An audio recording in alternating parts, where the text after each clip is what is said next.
What's up, y'all? We back with another episode of Define Your Legacy. Again, I'm your host, Steve Elijah McBee. Welcome back. What's good, Justin, man? How you doing, man? What up, man? I'm glad to be here. For sure, Hopefully we can get some, good content out there, man. Just like usual, like how you normally do. You already know, man. It's going to be another dope episode on the way. So let's get right into it, man. For those that may not know, just introduce yourself if you could.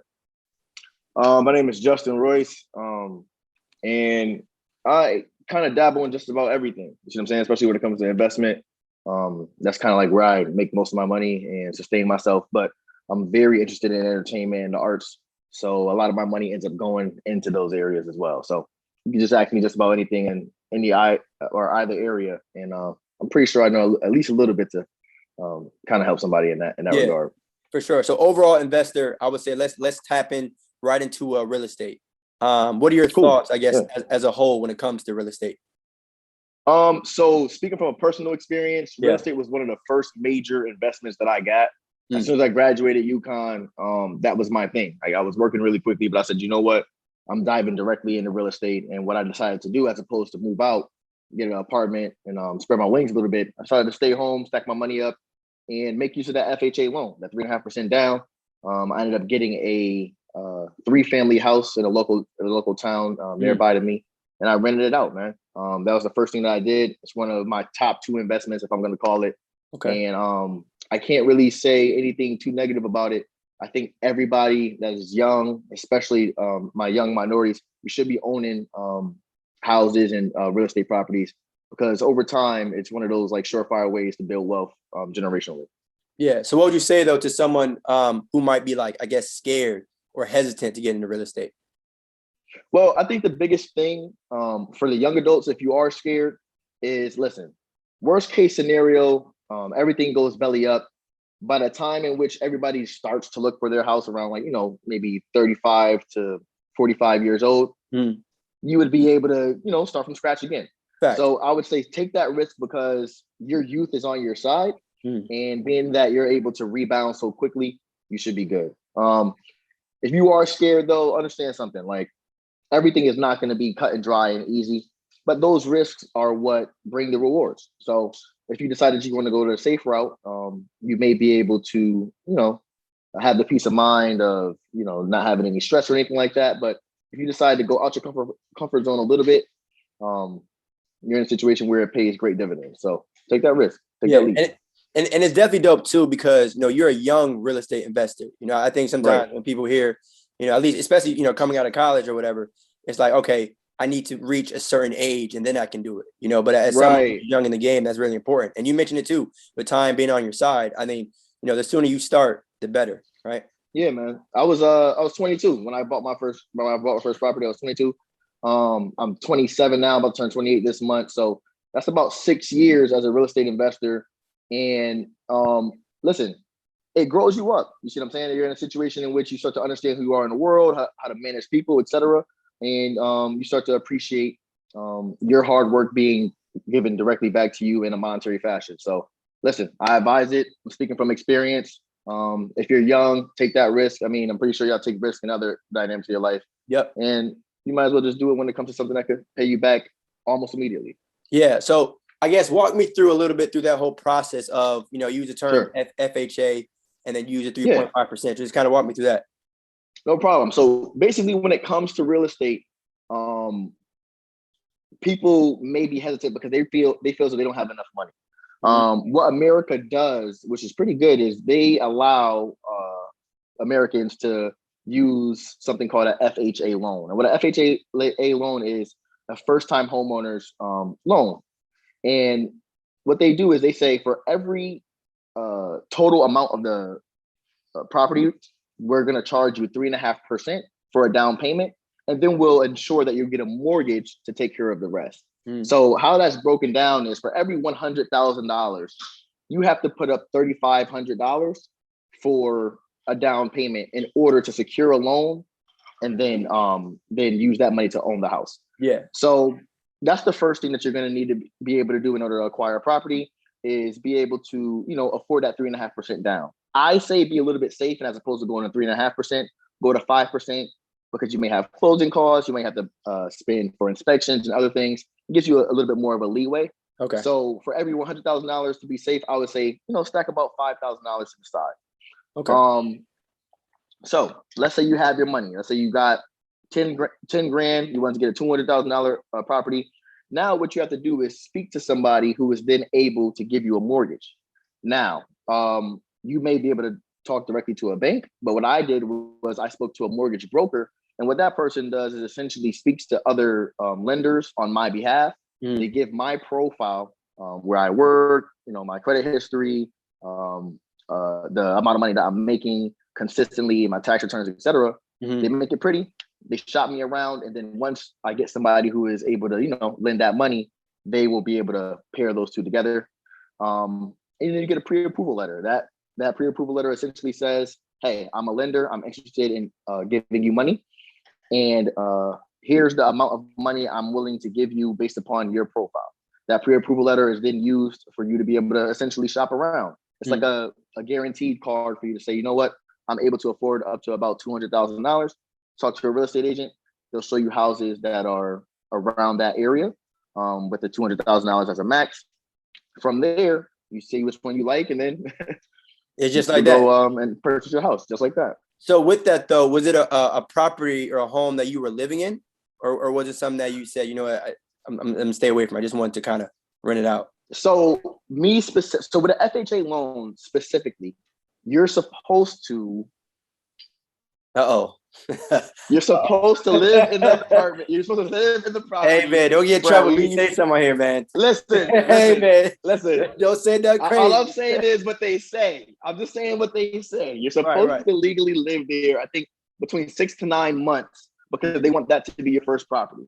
Now, I know people who may have not necessarily done that with their first property and lived there. However, rule of thumb, if you're paying your bills, nobody really cares too much. Just make sure you're paying your bills, make sure you're paying your mortgage. But what I will say is, if you want to follow the book, yes, you're supposed to live in there as your first home, your first time buying that home. You're supposed to live in there for at least 6 to 9 months. Okay. What I personally did was I bought a 3-family property, and I was able to, get it rented out with multiple families. So regardless of whether or not I decided to live in there or not, I still was able to get passive income with the other 2 units. Passive income. Okay. So let's talk about the duration of that process, right? Let's say today was June 1st. Okay. And I wanted to go out and buy a rental property. I want to use that FHA. I want to use a 3.5%. If you had to guess, just off the top of your head, obviously everyone's situation is different, process, all that. Right. How long do you think it would take to actually get and have a property under my name starting on June 1st? Believe it or not, and you might not believe this, but 6 years ago today, June 1st, was when I started. Wow. I literally to the exact day. Wow. The exact day.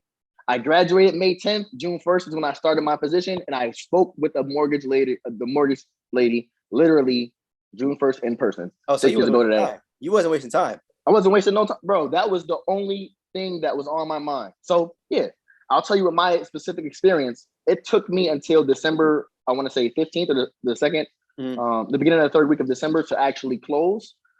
Now I know people where that happened a lot quicker. I know people where that happened a lot later. In this market right now, houses are flying off the market, so it's very hard to secure the one that you actually want for yourself. However, in other markets and other periods of times, you might be in a situation in which you were able to, lock in and get it done within a month. Right. My initial closing dates were within like 3 months, but due to certain factors and other things coming up, I ended up closing in December. But I was glad I was able to get it done before the end of the year. Right. And so when I hear that in terms of 6 months starting in, June, finishing in December, that process, you can't spend anything crazy, right? During that time, everything, right. They got their eyes on you like a hawk, almost, right? Right. Yeah. So the thing about your spending habits is you want to keep them as consistent as possible. If you're in a situation in which you're saving money in order to get the down payment, what I would advise is to get that down payment, put it to the side, and just let it sit there. Because number one, they don't want to see a huge lump sum of money just being shifted into your account. They want to see how that was accrued. because who's to say? You could get that money anyway. You see what I'm saying? And Right. and mortgage lenders want to know that you're getting legitimate income over a period of time, as opposed to being in a situation in which you were able to just get a mass amount of money, whether it be gambling or any other illicit means, for you to just get it quickly. That's not as credible. So, Right. being that that's the case, I would say, listen, that $10,000, if you were to have maybe 15,000, depending on how much you have for that down payment, that 5%, I would say, put that to the side, operate as normal, give yourself a little cushion. Don't do anything too crazy when it comes to spending. Right. And just make sure that you're on top of your game when it comes to, clocking in, getting your pay stub situated. And you wouldn't necessarily have to save too much more money on top of that. But I would still say, listen, the more money going into that signing day, the better, because you're just going to get more kickback out. Facts. So why'd you go the multifamily route as opposed to the single family route? That's a great question. I purely was looking for an investment property. So it wasn't a situation in which King wants to make a little cameo. What's up? King, sit down. So I was purely looking for an investment property. It wasn't a situation in which I wanted to live there long term. It wasn't a situation in which I wanted to be in a situation and do a rehab property. That was gonna be one of my next questions. Yeah, so that's great. I can actually segue it now. There's two different types of home ownership that I think. It's short-term and long-term home ownership. Now, short-term home ownership is when you're in a situation where you buy a house, it may not be up to par, or you may want to improve on it, and then you sell it. A lot of people call that a flip. Okay. I didn't have enough money to buy a house that wasn't able to be lived in immediately. So I decided, you know what I'm going to do is I'm going to buy a house that can be lived in, and I'm not going to flip it. I'm going to sell it and rent it out. So that's why I wanted to get a 3-family, because a 3-family allowed me to not get a commercial property, but I still was able to get multiple units occupied, and it was able to, allow me to gross the most amount of money possible. So who determines the actual rent from the tenants? Is it you? Is it the bank, or what's that like?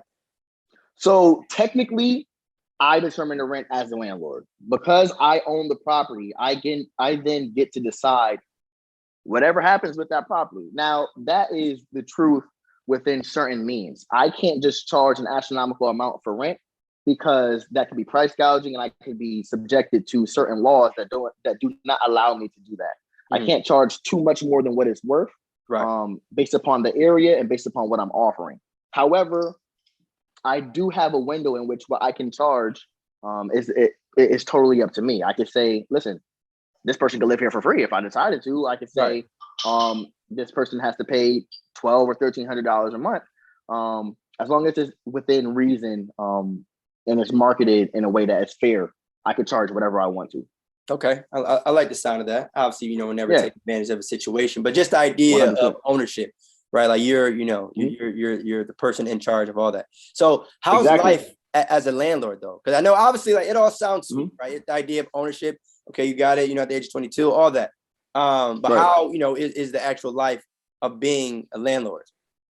So being a landlord, there are pros and cons. The pros definitely outweigh the cons. But let's start with the cons. Yeah. At times, you're going to be on call doing things that you may not want to do. You do have to manage and make sure that you're taking care of people who are living within your facility. So there may be a situation in which your facility is not up to par, and you have to rectify that problem or dilemma within a certain time scale. There's a lot of different caveats that you may have to physically be there or come out of pocket in order to rectify certain situations. There's a lot of different caveats that may arise that you have to put yourself in a position to take care of, right? It's like being the coach on a team. You are the front line in terms of the team, and you have to make sure that whole situation is taken care of. Right. But the pros when it comes to life as a landlord is, once you are in a situation where, I keep saying situation, but listen, once you're in a spot, I got you. Yeah, I got you. Yeah. I hear you. Once you're in a spot where the house is self-sufficient, there's not much maintenance that needs to be taken care of. the tenants, you got good tenants, you vetted the tenants, and they are, on time with their rent. They're not damaging your property. It's very hands off. When you have people that respect your property and they're there long term, life as a landlord is just life as your regular 9 to 5. There's not much involvement as opposed to monthly, making sure that there's a checkup, making sure that the property is maintained, and then obviously receiving your rental income. Mm. So how'd you go about? But don't get me wrong. Don't get me wrong. The upfront beginning, like you definitely want to make sure you're hands on. You want to make sure that you know what's going on with your property. You want to make sure that everything is up to par, and it's going to take a lot of attention. I say for the first maybe 1 or 2 years, you want to make sure that that's one of your major focuses, because you want to know the in and outs of your property, how it should be maintained, who's in there, and what they're doing. Because, as I said, it's your property, and that mortgage is going to be 30 years, whether you like it or not. Yeah. So why you decide to be the landlord as opposed to hiring like a property manager? You just wanted the hands-on experience? Yes, 100%. That's the answer. When I first started out, I wanted to make sure that I was the point man. I wanted to make sure that I knew what was going on, all the intricacies, all the different caveats of whatever problem may have arose over time. But now I'm in a situation where, listen, property manager, 100%, like I'll give you a percentage and I don't even want to talk about it. Just make sure that we get paid, because I understand the market now. But I'm the type of person that wants to, actually understand what's going on before I start to become hands off, because then that way I know that I'm not subjected to someone else's opinion. I'm not subjected to being ill-informed, and I'm not subjected to paying more for something than it's worth, or being overcharged. Got you. And I asked that too, because like if someone were, to try and get into real estate and be an investor, but they wanted to be lazy, if you will, right? Mm-hmm. They just say, you know what, I got the money, but I don't want to do any like type of plumbing. I don't want to deal with like, electricity. I don't want to do any of that stuff, but I do want to get involved in real estate. Is that possible? 100% possible, especially if you have more money. Now, my personal experience, I was just out of school. I didn't really have that much money. And I didn't really have a fail safe either. Like my parents said, listen, you go ahead, decide you're going to do this. It's not that you're on your own, but you're going to be a man, you're going to be a boss and take care of it yourself. So being that that's the case, a lot of times I had to do some of the maintenance myself, you understand? But the more money you have, like obviously the less hands-on you have to be, because you can just hire somebody else to do it. Yeah. I would still advise, even if you do have a lot of money, if you're just jumping into real estate, to dedicate some time to understanding what's going on specifically to your house before you get a property manager. And then as you grow, you can be more and more hands-off. Yeah. That's just my advice. But the more money you have, the less work you have to do. I mean, that's with any market. And that's a good point too, because Lonray talked about it on a previous episode. He was like, you need money to make money, right? Like in my opinion, you can't be lazy and broke. You can't. You gotta choose. You can't be lazy and broke. I think you can definitely be lazy, because some people are lazy but smart. You know what I'm saying? Right. Like whether numbers, you just kind of and there's nothing wrong with that. Listen, but what working smart is my middle name. Exactly. You just gotta work smart. It's the idea of like, all right, if I don't want to work, that's fine, because I know what I'm doing. Right. I now have 100%. the education to now prepare myself for that. Right. So from a first step, right? When someone hears this episode, naturally they're gonna, say, all right, you know what, I can be a real estate investor too. But what should the first step be after, saving and make sure you have the funds? Do you contact a broker? Do you drive around looking for properties? Do you decide what state you invest in? What's usually step one? So the first step, the initial, like 100% first step, is internal. If you decided you're going to be a real estate investor, you are now a real estate investor. Now you just have to carry out what's necessary in order to acquire your first property. So once you internally realize that that's something that you want to do, act as such that that's the case. Now, the actual tangible thing that you may need to do is obviously, like you said, save the money. Once you get the money, I would say formulate a relationship with a mortgage broker or a mortgage lender that you can trust and you can have great conversations with, so that they can know your goals and that you could be in a situation in which they are able to advise you on your route to owning your first property. So I would say the mortgage lender or the mortgage broker would probably be one of the most imperative relationships that you would need, because anybody can look at a house, anybody can go to Zillow and say, I'm going to get this house, or talk to a real estate agent. But until you get that pre-approval letter, you're really not doing anything tangible. Yeah. So how was it when you got that letter? How'd you feel? It felt good. I'm not gonna lie. It did feel good. I'm the type of person that celebrates when it's done. So a lot of you remember what Kobe said, right? Yo, I promise you, I promise you, that's the first thing that came to my mind when you said that. Right. You remember what he said? The job's not finished. The job's not finished. Job's not finished yet, though. Yeah, it's like, okay, the job's not finished. And that's the type of mentality I've always had as well. And yeah, it does feel good to go as a young adult or even an older person to say, like, you know what, I have a pre-approval letter and I'm qualified to buy the house that I'm looking at right now. That's an amazing feeling, because you're inside the house and you're literally looking at it, shopping like, maybe, maybe not. And it's a property that you're going to have probably for the rest of your life and for generations to come if you upkeep it the correct way. So that is a good feeling. However, the best feeling is making sure when that closing day comes and you sign and you take your pictures, you pop your champagne and you get that work done, that feels even better. So win that championship and get that closing situated. But the pre-approval letter is definitely a huge step on that journey for sure.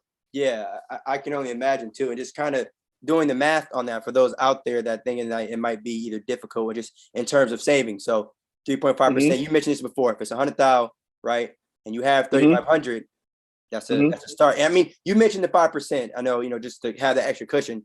But just so people can kind of lock it in their brain, well, damn, if you don't have $100,000, right, you can still get involved in real estate.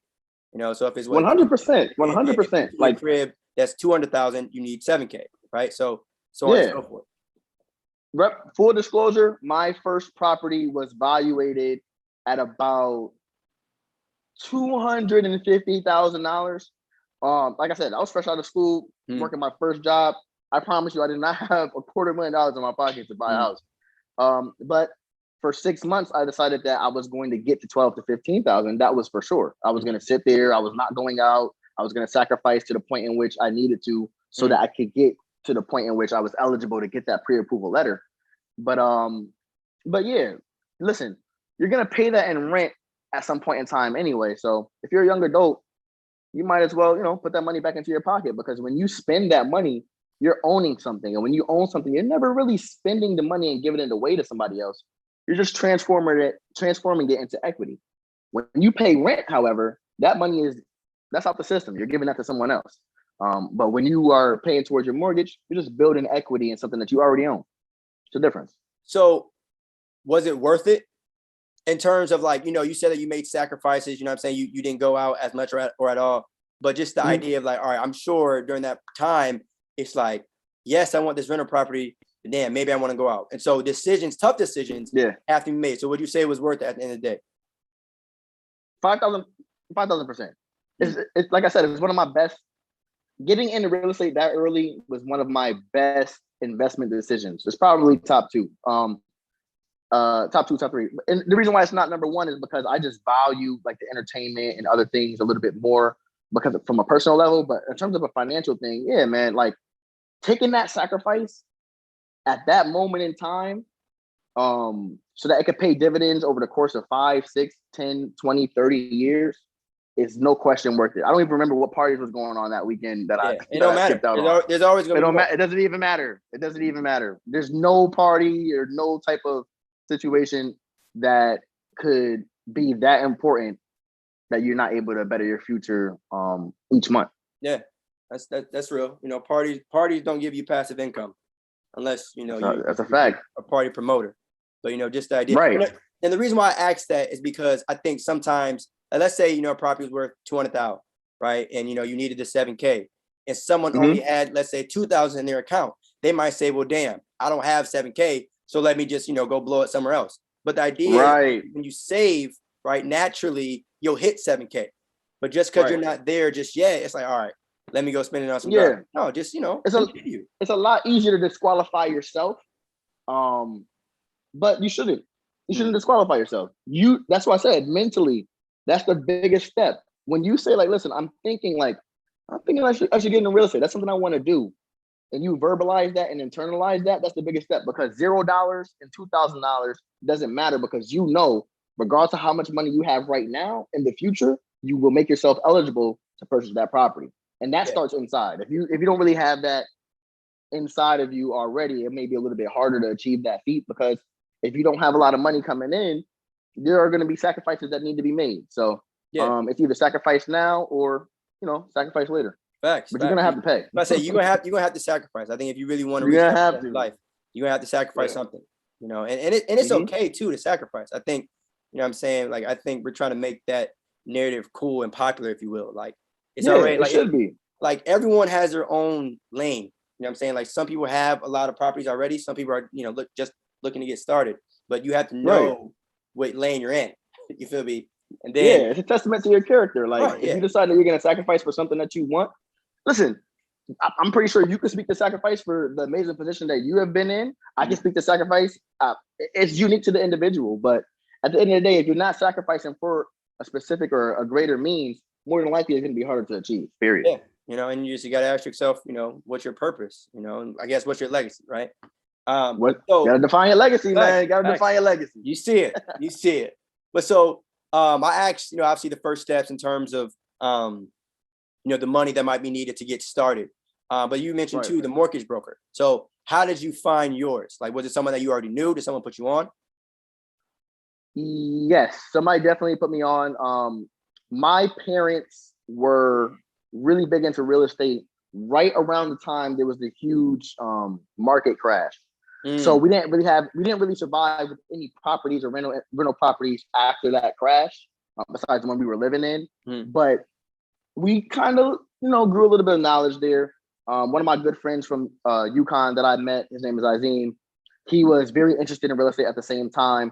So we would kind of like look up certain people or real estate agents or mortgage brokers and talk about our experiences. And one of the mortgage brokers that he had a conversation with, struck a chord with him. And she was able to help him get his property. And around that same time, a couple of months later, she was able to help me. Okay. So it was, Google searches. We didn't have any prior relationship with them at all. Mind you, like we said, we first out of school, not much connections, very young. And if we're going to be completely honest, minorities that don't really have connections in this actual area. So, Google searches, presenting yourself almost like going on an interview. When you look for a job, you look for a mortgage broker and you have a conversation with them. When they believe in you, they make things happen. Yeah. Definitely, I would say, like, don't underestimate the power of Google. But the reason why I asked that is because you mentioned too that with minorities, I think a huge part of our culture is trust, right? And when it comes to relationships, but definitely money. And it's like, all your credentials, they're definitely, dope if I was talking to a mortgage broker, but there needs to be trust. And so the fact that, you're able to have that with your mortgage broker, if they're dealing with your money, that might be something, people kind of think about as well. Because I know 100%. I know on the stock side, I know people like to have, choose stocks or real estate as if you can't do both. But stocks, I feel, me personally, it's a lot more individual based. Like, I control my portfolio. I don't need to look to my left. I don't need no mortgage broker. I don't need a financial advisor. Right. I'm good. Yeah. But real estate. Because with real estate, there's a lot of moving parts. You're essentially using other people's money in order to pay yourself with real estate. With stocks, you're taking money out of your own pocket, hard-earned cash, and you're acquiring certain positions in order for it to be beneficial to you later on. Now, that's very important, and you should be doing both. I'm glad you mentioned that. You should be doing both. I did both around the same time. But when it comes to a situation with real estate, you're asking for a loan. You're asking for things to be borrowed. So, there's trust. There's more things that are necessary, and you need to make sure that you're able to put yourself out there a little bit, be a little bit more vulnerable, and allow yourself to formulate those relationships that's going to get that job finished. Facts. And in addition to you saying you're using other people's money, I want to add something to it. You're using other people's money so that you can make money, right? Right. Like, it isn't like, you just ask for a loan to then go spend it on some garbage. Like, you're asking for a loan to then multiply it, right? Like, it's almost as if in a way you're giving a head start. So you're starting a business. Yeah, exactly. So So did you have like, or do you need an LLC to kind of get your first rental property? No, you do not need an LLC to get your first rental property. The FHA is for each individual American. It's not necessary for you to be a business owner or whatnot. If you decide that you wanted to make it a business and then buy property or convert it to business later on, you definitely should have an LLC. But it's not necessary whatsoever. You could, as long as you are above the age, I think, of 18, and you have consistent income, you should be in a situation where you are deciding whether or not you want to jump into the real estate game. There's no classes or schooling you may need or anything like that. You just need to be able to, decide in your mind that that's something that you want to do, and start with the first step in saving your money. Got you. So, I mean, would you say real estate is for everyone? Yeah, everybody. The thing about real estate is this: you are owning something that is essential to human nature. You understand? You need shelter to live. You need food to live. And that's just something that's innate to the survival of mankind. Like, you're in a situation in which you need this to live. So when I say real estate is for everybody, you're going to be living somewhere anyway. Like, I don't know anybody that doesn't live anywhere, right? And if you're in a situation where you don't live anywhere, you're either between, you're just down, you're down on your luck at some point in time, but you're in between living situations. It's very dangerous not to be able to live somewhere consistently over time. So being that that's the case, you're going to be living somewhere anyway. That's like saying it's shelter for everybody. Yeah, it is. So you might as well own some form of shelter to either stay in it yourself, which is perfectly fine, or put in a position in which you're able to lease it out to other individuals and get paid for it. Facts. You don't necessarily have to be a business person every time, but you definitely should be owning property at some point in time throughout your life, regardless. I just challenge young minorities, male and female, to decide to lease out to other people, because now we're having generational wealth.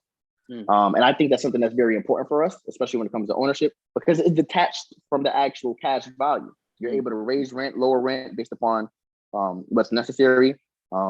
It's not 100% recession proof, but you have a huge layer of insulation. And it's very safe once you actually acquire a good standing property. You have insurance. You have other programs that make sure that you're taken care of if you're not able to pay each month the way that you thought you were able to.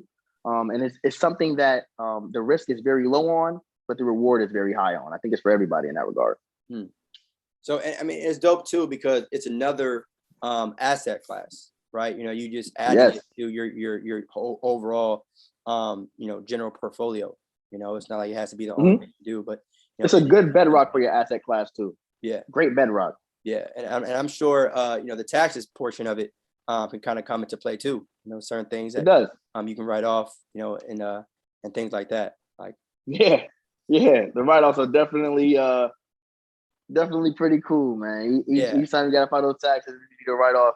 Listen, you'd be extremely happy. Yeah, that's to me, like, that's a huge part of the game that I feel like doesn't get the respect it deserves, is taxes. Just the idea of like making money, what I'm saying, is dope, but like, unless you really keeping track of everything, the IRS gonna come knocking. You know what I'm saying? So they're gonna get paid. They gonna get paid. They're gonna get paid. So how do you keep track of that? Like, what are your I guess techniques in terms of just in that department, if you will, of real estate? For taxes? Yeah.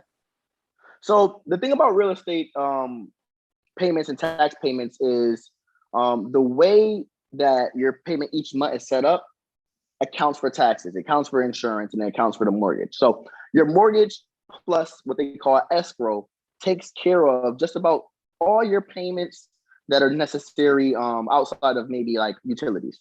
So you're in a situation where your insurance is being taken care of, your taxes are being taken care of, and the loan is being taken care of when the bank issues you how much you need to pay each month. If there's any discrepancies within that escrow, whether it may be more or less, towards the end of the year, the bank will let you know, and they'll either issue you the difference or you'll have to pay a little bit of the difference coming up. So they'll either issue you the difference or you have to pay a little bit of the difference coming up with a different monthly payment. So you don't really necessarily have to worry about taxes to make sure that the taxes on the property is paid, as long as you're making sure that your monthly payment is taken care of. Yeah. Now, when it comes to write-offs and whatnot, there are a lot of different ways to use your property to serve you when it comes to potentially getting some of the money that you paid in taxes back. If you had any repairs on your property, that can be written off. That's one of the major things. If you had any updates, there's a plethora of different ways for you to be able to leverage your property in order to file your taxes and potentially get some of that money back. Your CPA is your best resource for that. But then again, if you use something like TurboTax or something like that, they'll ask you a lot of different questions that will, optimize your refund or your payment. I got you. Mm-hmm.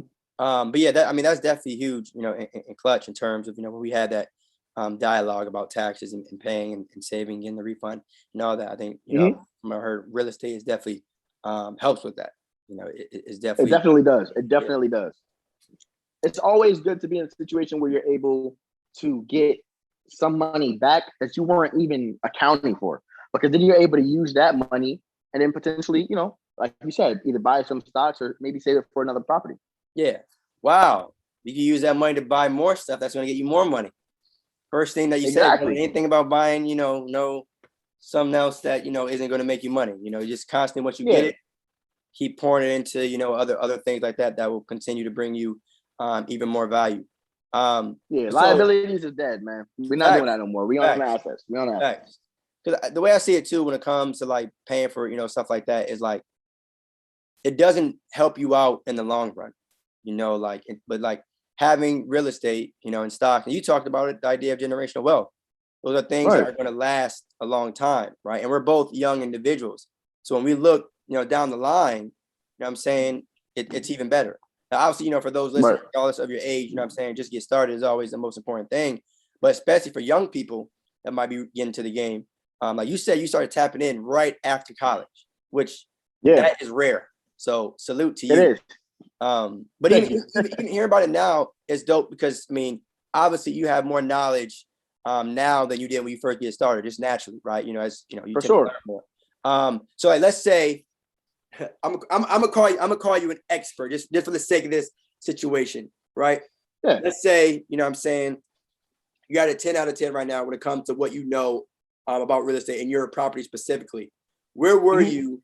What number out of 10 were you when you first started on June 1st? By June 1st, I was probably at like maybe a 6 or a 7. But it's kind of hard to say because there's not really that much. Guys, it's not rocket science. It's not like it's a situation where there's a lot of different things going on, moving parts, problems that arise all the time. It's a very simple step solution.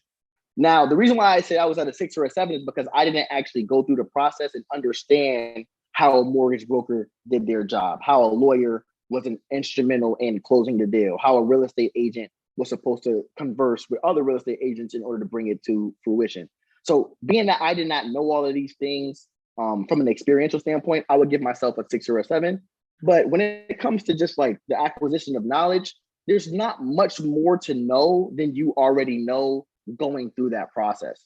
Now, the experience is definitely a big factor because once you actually have that property and you have to manage families or manage individuals that more than likely will be your age or older, or even younger sometimes, but being that that's the case, you're going to need to understand, who you are, what type of landlord you will be, what's required of you, etc. So I'll give myself maybe those 3 or 4 extra points because I actually went through it. But yeah, guys, it's not like it's a pop quiz, and if you don't know this answer, everything's gonna fail or anything like that. Everybody has just about a good understanding once they start that that process, and you don't really need to know much more after that. Yeah, and the reason why I asked that is, the idea of failing forward? Not necessarily saying that you failed in the beginning, but like you didn't need to know every single thing about every part of the exact business, you know, like just getting started. And then naturally, and I'm sure more people in that business that you start to network with and interact with, you know, you start to become more comfortable with. If you had a question, I'm sure, you know what I'm saying, you reach out to them or whatever. But just, you know, well, you're speaking 1,000%, bro. You're 100% right. And I'm the type of person, I'm not about to sit here and learn every intricate detail of everybody's job, because that's what I'm paying you to do. You see what I'm saying? Like, I don't want to know what the lawyer doing at middle of the night, because I'm paying him to do his job. So I'm not about to sit here and learn every intricate detail. Some people like doing that before they get involved. I would advise, listen, money is an instrument to make more money. So don't be so tight in your fist, because then won't be able to do his job. Facts. And like I said, the idea of being like, can't be lazy and broke. And I mean, my biggest thing and concern, what I want to talk about is, you know, is it okay to be a lazy real estate investor? And you know, confirmed, you know, it's a possibility. It's definitely a possibility. As I said, if you have more money, it's easier. But you can work your way into being in a position in which you're completely hands off, 100% hands off. You can hire somebody to do things that need to be done in terms of maintenance, and you could also hire a property manager if need be, and continue your life. It's just another stream of income for you. Totally hands off. Fact. Okay, and so when you got started in it, did you anticipate that it wasn't going to be like a quick flip? Like, did you anticipate, did you know, like, all right, this is a little bit more, you know, of a long-term play. Obviously, you're in the passive income every month or whatnot. But like, this wasn't going to be somewhere, all right, I put in, you know, 10 racks, and then in 2 weeks, it's going to be 100 racks. Did you know that? And more importantly, were you okay with that? That was my goal. Yeah.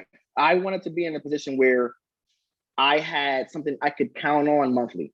I didn't want to be in a situation where I turned 10,000 and 100,000, because that's a one-time thing, and that $90,000, if I don't allow it to pay me over time, it's just going to go away too. So being that that's the case, I specifically sought out a property that I knew I would be able to invite people in even on closing day, and consistently over time charge a fair rent price, but still make a profit off of it. I did not want to sell it. I don't have plans in selling it. I did not want to have to do anything in terms of development or anything like that. So yeah, that was my goal, and I anticipated it. I was happy that was the case. I was very okay with not, you know, being in a situation where 10,000 turned to 100,000. I'll pay off my mortgage and get this payment every month. I'll take that. Right. We can be risky in another market. Yeah, everybody say you cool, just chill. You know what I'm saying? Get the check, keep it pushing. Yeah. Keep it pushing, man. Build your empire. Facts. Build your empire. I'm glad you said that. So speaking of empire, right? What's next for you? Because like I said, most people, I feel, when they get involved in real estate, it's later on in life. So because you started at such an early age, what's next on the agenda for you? So the biggest thing for me is it's creating. I think the natural development when it comes to investors is being in a situation where you earn money. So you're going to work and getting a job. And then after you do that, the natural thing to do next is to invest your money, right? So you're in a situation where now I've earned my money, and now I'm investing my money, and I want my money to work for me. And then I think what's next after that, and this is where I am in my life right now, is creating something that can then generate income as well. So as you can see, all you see is all these R's. This is the Royce Empire. This is something that I'm very interested in. I wake up and I do every day. I like doing entertainment. I like educating people. I like sitting down with brilliant minds such as yourself, define your legacy, because I want to be able to create something that is beneficial for people that's not even necessarily specific to, you know, garnering more wealth, but it could help people when it comes to knowledge and getting them through their day as well. So I think this point in my life and going forward is making sure that I'm doing my best to create something that is going to mean something over time. Facts. I mean, you mentioned, so it sounds like the idea of ownership is extremely crucial in all of this. I mean, you mentioned RR. So just talk to us a little bit about that. Feel free to, you know what I'm saying, promote yourself and just let everyone know, you know. 100%, man. So like I said, I started in investing. It's my biggest thing. And my main goal when it came to investing was to be able to fund my dreams and the dreams of the people who are close and dear to me. And then in terms of the proximity to people who I am around, I've been blessed and fortunate enough to be able to acquire a decent amount of wealth, well, more than a decent amount of wealth within a short period of time. And I've been able to, you know, take that and then diversify it into assets to sustain myself. But now I want to be in a situation where I can, now I want to be in a situation where I can then, you know, build something with entertainment, whether I like to make music or rap or inform people. That's something I like to do. So that's what I'm doing and working towards just about every day. So when you see R, you want to see quality, whether it be on a real estate or investment standpoint, or whether it's in entertainment or educational. And that's definitely dope too, because, you know, you've been presented with options now, right? Like you have choices to kind of tap into multiple. And I think that's one of the beauties of being an investor, is that after a while, once you continue to do it, you can kind of take a step back and say, all right, I want to invest in this. I want to invest in that. I want to, you know what I'm saying? Right, exactly. You know, and the good thing, look. And it's not so much, it's not so much tied to money. It's not so much tied to just money. Like when you're younger and you're trying to make as much money as possible, you try to invest in everything that's going to give you as much money. Like, oh, I want more money. I want more money. But as you start to acquire more and more wealth, you should start investing in things that you're interested in. You might, you know, might not get the biggest return ever, but you like what you're in. You like what you're involved in. And then you're able to invest in yourself. And hey, even if it's not bringing more money towards you, you're able to get a better quality of life or do the things that you're genuinely interested in. And that's what living really is, if you ask me. Exactly. Because at that point too, it's almost like you're paying for your passion, right? You mentioned the idea of not, you know what I'm saying? But because you have other investments that you had prior, now it's like, all right, this is literally just for me. I'm not looking at it from like, all right, I got to get money from this. I got money. I mean, the investments are working now. So this is truly just for me, you know? So that to me, like, is definitely dope, and salute to you on that. Thank you. No doubt. And so, one final question, the question that I kind of ask everyone at the end of every show is, how do you want to be remembered?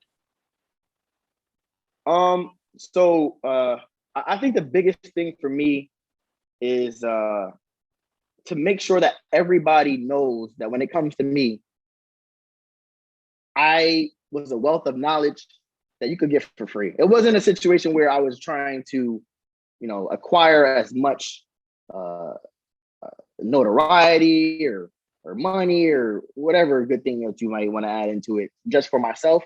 I wanted to, you know, change the culture, change the mindset, and take care of my people as a whole, so that we could all, as a whole, you know, take care of ourselves and not need anybody else. Understand that our lives matter. Understand that violence isn't the answer, and understand that over time, we are able to define our own legacies and not look to other people for validation. So if you guys remember me as the person who incrementally moved that step forward, my box is checked. Back, you stand. No, you stand, bro. You good. You stand. But yeah, man. I mean, you know, appreciate it. Definitely, no doubt. Definitely, I would say, you know, a fire episode in terms of, you know, us confirming and chatting and talking about, you know, the FHA and how people can kind of get involved with 3.5%, because I think again, that's just something that a lot of people need to know. And you know, I'm not in anyone's pocket, but I think after a while, you know, within our, you know, community, if, you know, people continue to save, you know, we'll start to realize like, oh yeah, you know, I probably have 3.5% of this number of this property, you know, like, because certain expenses add up, right? Like certain expenses add up, you know what I'm saying? Like a vacation here, a nice fit here, you know what I'm saying? A night out at the bar. Nice fit here. Yeah, like, yeah, when you start to connect the dots, like, hold on, like this is a property.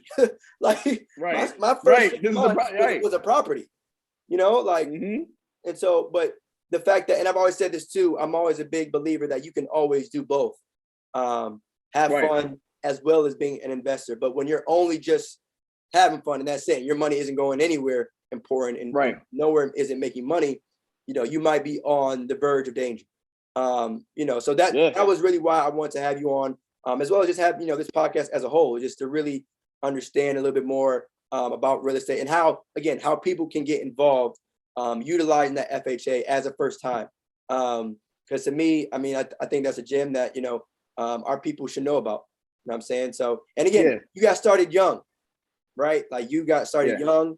That is dope and fire and hopefully inspiring for those that's listening, because, not letting your age, because I'm sure too, when college students and even people in life in general, they hear episodes like this or whatever and think, man, one day when I'm, right, when I got grandkids, you're not too young and not too old. Yeah, like, just get started. Like even if you have to get started, just educating yourself, right? Like if you have a lot of money or you don't, just learn it. Just learn. Mm-hmm. 100%. Yeah, man. Just wanted to, say thank you for pulling up. Want to give you your flowers and whatnot. Obviously we all talk ball at UConn, man. That's never going to change. But conversations like this are always important, man. So, but yeah, man. I really appreciate it. For sure, 100%, man. I appreciate it. Anytime, let me know. Regardless of the situation, I'm gonna make sure I pull up. We can talk to the people, make sure that they're educated. Like as my final send off when it comes to real estate specifically, guys. Like, listen, own it. You'll be in a situation where it'll be beneficial for you later on. You're never too young, never too old. Just make sure that you decide, like you said, within your mind and internally, that's something that you want to do. Become your own boss, and get these steps situated for that financial freedom that you've been talking about and tweeting about all the time. Let's get it right. Facts. Liabilities are dead. Let's get our assets up. Facts. Take the necessary steps. So one last thing too. Just drop your socials everywhere and everything like that, so that people could, they want to check you out. Or have any questions. So this is the Royce Empire. My name is Justin Royce, and my socials is Emperor Just, because if it's the Empire, I'm the Emperor. So Emperor Just, EMPERR. JUS, that's Instagram, Twitter, TikTok, all that type of stuff. So if you want to see some fire content, whether you want to be entertained or educated, pull up. For sure. All right, y'all. So that does it in this episode of Defiant Legacy. Again, appreciate you, Justin, for pulling up, man. Drop some jams as always, man. Much appreciated, man. So on that note, bro, I want to see you back on the court too, man. Facts. Only matter of time. You already know, man. Say that. For sure. But we'll link, because another reason why I had, the podcast, it wasn't just to educate other people, but also, what I'm saying, to have this dialogue between us two and just, continuing to learn in other areas and everything like that. So we'll definitely be in contact. Man. We'll definitely be in contact, man. Call me anytime, man. For sure. But all right, y'all. Hope you enjoyed this episode. We're going to see you on the next one. Be out. Peace.